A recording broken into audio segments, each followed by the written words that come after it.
எல்லாருக்கும் வணக்கங்க. நம்ம இந்த மழை காலத்துக்கு அருமையான ஈவினிங் ஸ்நாக்ஸ் சுட சுட பருப்பு வடை எப்படி செய்கிறதுன்னு தாங்க பார்க்க போகிறோம். நான் ஒரு 1/4 கிலோ அளவு கடலைப்பருப்பு எடுத்து 4 மணி நேரம் தண்ணியில் ஊற வச்சு எடுத்திருக்கேங்க. தண்ணியை நல்லா வடிச்சிட்டு ஒரு கைப்பிடி அளவு பருப்பை தனியாக எடுத்து வச்சுட்டு மிச்சம் எல்லாத்தையும் மிக்ஸி ஜாரில் சேர்த்து தேவையான அளவு உப்பு போட்டு கொரகொரப்பாக அரைச்சி எடுத்துக்கலாங்க. இப்போ அரைச்சி எடுத்த பருப்போட நம்ம எடுத்து வச்ச பருப்பையும் சேர்த்துக்கலாம். ஒரு கொத்து கருவேப்பிலை, இடித்து 10 பல்லு பூண்டு, பொடியாக கட் பண்ண ஒரு பெரிய வெங்காயம், 2 பச்சை மிளகா, 1 ஸ்பூன் சீரகம், 1/2 ஸ்பூன் சோம்பு எல்லாத்தையும் போட்டு நல்லா பிசைஞ்சு எடுத்துக்கலாங்க.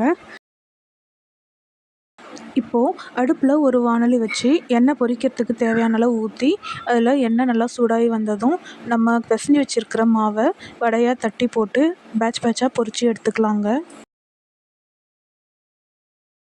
பாருங்க, 2 பக்கமும் திருப்பி விட்டு நல்லா வெந்து வந்ததும் ஒரே மாதிரி கலர் வந்ததுக்கப்புறம் நம்ம எடுத்துடலாங்க. அவ்வளோதாங்க. இந்த மழை காலத்தில் சுட சுட ஈவினிங் சாப்பிட்றதுக்கு ஹெல்த்தியான ஒரு ஸ்நாக்ஸ் பருப்பு வடை நல்லா ஈஸியாக ரெடி பண்ணிடலாங்க. நீங்களும் ட்ரை பண்ணி பாருங்கள். குழந்தைங்க எல்லாருமே விரும்பி சாப்பிடுவாங்க. தேங்க்ஸ் ஃபார் வாட்சிங்.